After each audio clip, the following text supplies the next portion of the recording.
Shalom saudara-saudari, inilah Channel of Blessings.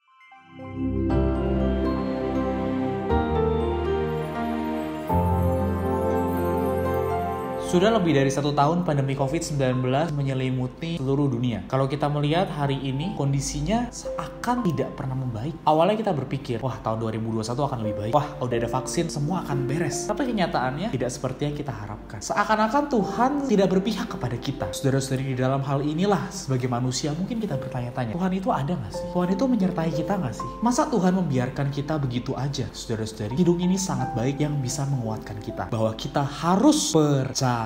Hanya itu jalannya. Di dalam pencobaan yang kita alami, kita hanya perlu percaya kepada Tuhan. Bagaimana kita percaya Tuhan? Melalui perkataannya. Apa yang dikatakan firman Tuhan mengenai pencobaan yang kita alami hari ini? Di dalam 1 Korintus pasal 10 ayat yang ke-13 dikatakan, pencobaan-pencobaan yang kamu alami ialah pencobaan-pencobaan biasa yang tidak melebihi kekuatan manusia. Sebab Allah setia, dan karena itu Ia tidak akan membiarkan kamu dicobai melampaui kekuatanmu. Pada waktu kamu dicobai, Ia akan memberikan kepadamu jalan keluar sehingga kamu dapat menanggungnya. Saudara-saudari, dari ayat ini kita melihat bahwa ketika Allah mengizinkan satu pencobaan datang kepada kita, artinya apa saudara-saudari? Allah itu yakin bahwa kita bisa. Allah itu yakin bahwa kita bisa melampaui pencobaan itu. Dia tidak akan membiarkan kita dicobai melampaui kekuatan kita. Saudara-saudari coba bayangkan, misalkan saudara-saudari menjual sebuah gelas anti pecah. Bagaimana cara saudara-saudari menjual gelas ini? Mungkin Anda bisa bilang, Anda bisa beritahukan kepada semua orang, ini gelas ini anti pecah loh. Kalau dibanting dia nggak bakal pecah. Mau dikasih panas segimana pun nggak bakal pecah. Lalu saudara-saudari bikin campaign di sosial media, tapi saudara-saudari nggak apa-apakan gelas ini. Apakah orang ada yang mau percaya, ada yang mau beli? Ya mungkin ada, tapi nggak banyak. Tapi bagaimana supaya membuktikan kepada orang, supaya orang bisa percaya bahwa gelas ini benar-benar gelas yang anti pecah? Ya benar, dibanting saudara. Misalkan nih Anda banting,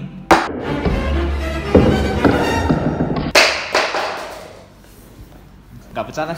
Dengan demikianlah orang bisa tahu kalau gelas yang kita jual itu adalah gelas yang anti pecah. Nah begitu pula dengan kita sebagai manusia. Saudara-saudari tahu kisah Ayub? Singkat cerita, iblis berkata kepada Allah, lihat tuh hambamu Ayub, yang kau kasih berkat, kau kasih segala sesuatu yang baik, ya iyalah dia saleh hidupnya, iyalah dia baik hidupnya. Tapi bagaimana kalau misalkan kau kasih dia pencobaan? Akhirnya Tuhan mengizinkan iblis mencobai Ayub. Akhirnya apa? Baru kelihatan, baru kita bisa lihat bahwa Ayub tetap setia walaupun dia menghadapi pencobaan yang begitu hebat, tetapi dia tetap setia kepada Allah. Kenapa Ayub setia kepada Allah? Karena dia percaya kepada Allah. Hari ini saudara-saudari, melalui nyanyian yang tadi kita nyanyikan, membawa kita supaya kita bisa percaya kepada Allah, percaya pada setiap perbuatan Allah, setiap janji-janji Allah dalam hidup kita. Di dalam bait yang pertama dikatakan, Lord, now I see, you only want me to believe, not to dwell in all my failures and defeat, to believe what you have done and not in what I see. Wah saudara-saudari, perlu iman untuk mengatakan hal ini. Bagaimana Tuhan ingin kita untuk percaya, tidak tinggal di dalam kegagalan kita, tidak tinggal di dalam hal-hal negatif dalam hidup kita, tapi kita hanya perlu percaya, melihat apa yang telah Tuhan kerjakan. Itulah iman, saudara-saudari. Kemudian di bait kedua dikatakan, Lord, I believe when all around me is defeat and it seems that nothing's changing outwardly. No, I'm not discouraged, I'm believing you. Saudara-saudari, dalam bait 2 ini kita melihat, meskipun situasi luaran seakan menekan kita, tapi kita hanya perlu percaya kepada Tuhan. Kita tidak boleh patah semangat. Mengapa, saudara-saudari? Karena mungkin secara luaran tidak berubah. Virus corona semakin lama semakin hebat. Secara luaran tidak ada yang berubah. Tapi apa yang berubah, saudara-saudari? Mungkin hati kita, mungkin roh kita. Wah, semakin dekat kepada Tuhan. Semakin kita ditimpa pencobaan, semakin kita banyak berdoa kepada Tuhan. Betul bukan? Mungkin semakin banyak kita di rumah, hubungan kita dengan keluarga kita semakin dekat. Ya contoh ya, saudara-saudari. Sebelum pandemi, mana pernah saya ajak adik saya untuk nyanyi bareng. Karena saya membuat konten ini, maka saya ajak dia nyanyi bareng. Nah, dengan demikian, kehidupan di keluarga itu jadi lebih harmonis. Karena itu, saudara-saudari, marilah kita melihat hal-hal positif yang Tuhan berikan kepada kita. Berkat yang Tuhan berikan kepada kita. Walaupun situasi luaran seakan-akan menekan kita harus percaya Tuhan terus memberkati kita. Dalam bait yang ketiga dikatakan, Yes, I believe, and there is no demand on me. Simple faith. Yes, that is all you want from me. Freed from anxious doubting. I'm free to just believe. Saudara-saudari, Tuhan hanya ingin kita percaya kepada Dia. Tuhan hanya ingin kita percaya kepada Dia. Tidak khawatir terhadap apapun juga. Dalam Lukas pasal 12 ayat 22 dikatakan, Yesus berkata kepada murid-muridnya, Karena itu aku berkata kepadamu, janganlah khawatir akan hidupmu, akan apa yang hendak kamu makan, dan janganlah khawatir pula akan tubuhmu, akan apa yang hendak kamu pakai. Dalam ayat 24 dikatakan, Perhatikanlah burung-burung gagak yang tidak menabur dan tidak menuai, dan tidak mempunyai gudang atau lumbung, namun demikian diberi makan oleh Allah. Betapa jauhnya kamu melebihi burung-burung itu. Ayat 25, Siapakah di antara kamu yang karena kekhawatiran dapat menambahkan sehasta pada jalan hidupnya? Saudara-saudari, apa gunanya kita khawatir? Apa gunanya kita memikirkan, kita khawatir, kita takut? Saudara-saudari, nggak ada gunanya. Yang perlu kita lakukan hanya percaya kepada Tuhan. Kalau Tuhan bilang Tuhan akan memelihara kita, maka Tuhan pasti akan memelihara kita. Asal apa, saudara-saudari? Asal kita percaya kepada Tuhan. Kita percaya bahwa setiap hal yang terjadi dalam hidup kita semua mendatangkan kebaikan bagi kita. Dalam Yeremia pasal 29 ayat 11 dikatakan, Sebab aku ini mengetahui rancangan-rancangan apa yang ada pada mengenai kamu. Demikianlah firman Tuhan, yaitu rancangan damai sejahtera dan bukan rancangan kecelakaan, untuk memberikan kepadamu hari depan yang penuh harapan. Kapan hari depan itu, saudara-saudari? Ya, kita nggak tahu. Itu waktunya Tuhan. Ya, di masa depan, saudara-saudari, kita perlu sadar bahwa setiap hal, setiap proses dalam kehidupan kita, setiap pencobaan yang Tuhan izinkan terjadi dalam hidup kita, itu membawa kita apa? Naik level. Saudara-saudari, kalau ada ujian di kampus atau di sekolah, itu tujuannya buat apa? Kita bisa naik kelas. Artinya, melalui pencobaan-pencobaan yang kita alami, Tuhan itu sedang memproses kita. Tuhan sedang membentuk kita. Tujuannya untuk apa? Supaya kita bisa naik level. Setelah naik level, apakah berhenti? Tidak, saudara-saudari. Tuhan memproses kita lagi. Tuhan membentuk kita lagi. Lalu diberikan ujian yang lebih susah lagi. Supaya apa? Supaya bisa naik level lagi. Kapan kita lulus? Ya saat kita berjumpa dengan Tuhan nanti. Semakin tinggi level yang kita lewati, wah, ketika kita berjumpa dengan Tuhan nanti, level kita udah tinggi, saudara-saudari. Wah, pertumbuhan hayat kita sudah tinggi. Kita sudah dewasa dan bisa diberikan pahala oleh Tuhan. Bukankah itu luar biasa, saudara-saudari? Dalam bait yang terakhir, saudara-saudari, dikatakan, Believing you, because Lord, you are my success. When I fail, all I must do is just confess and go on enjoying you. I love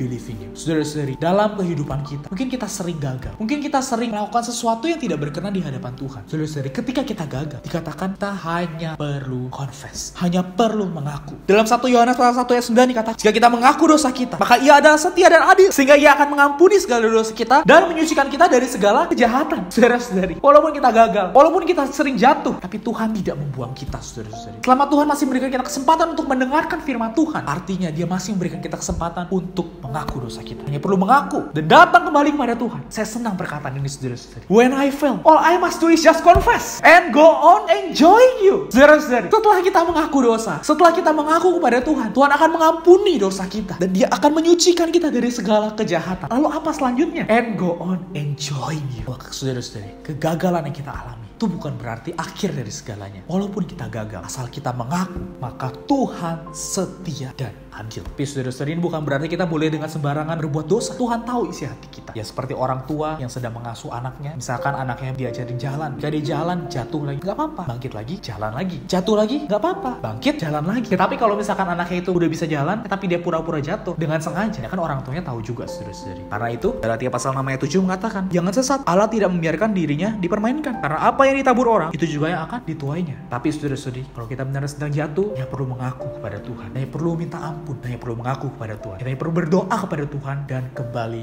menikmati Dia. Wah saudara-saudari, betapa indah percaya kepada Tuhan. Betapa indah ada di dalam penjagaan Tuhan. Sehingga saudara-saudari, setiap kehidupan kita, walaupun situasi luaran mencekam, walaupun situasi luaran seakan tidak mendukung kita, tapi saudara-saudari, percayalah Tuhan terus menyertai kita sampai akhir zaman. Amin. Marilah kita berdoa. Tuhan Yesus, terima kasih Tuhan. Kau hanya menginginkan aku untuk percaya kepadamu. Ampuni aku Tuhan. Dalam kehidupanku aku sering gagal. Kehidupanku aku sering lemah. Kau adalah Allah yang setia dan adil. Hingga aku bisa berpaling kepadamu. Dan aku bisa kembali menikmati dirimu. Terima kasih Tuhan atas setiap penyertaan-Mu dalam hidupku sampai hari ini. Bahwa aku Tuhan bisa semakin percaya kepadamu. Bahwa aku bisa melihat setiap penyertaan-Mu dalam setiap langkah kehidupanku, sehingga aku bisa mengalami hidup yang menikmati dirimu. Terima kasih Tuhan, di dalam nama Tuhan Yesus aku berdoa dan mengucap syukur. Amin. Saudara-saudari, terima kasih telah menonton video ini sampai habis. Jangan lupa like, comment, dan subscribe ke channel of Blessing, serta share video ini ke teman-teman, keluarga, dan kerabat Anda semua, sehingga semua orang yang Anda kenal dapat mengetahui bagaimana untuk bisa bangkit di tengah situasi yang buruk. Amin. Tuhan Yesus memberkati.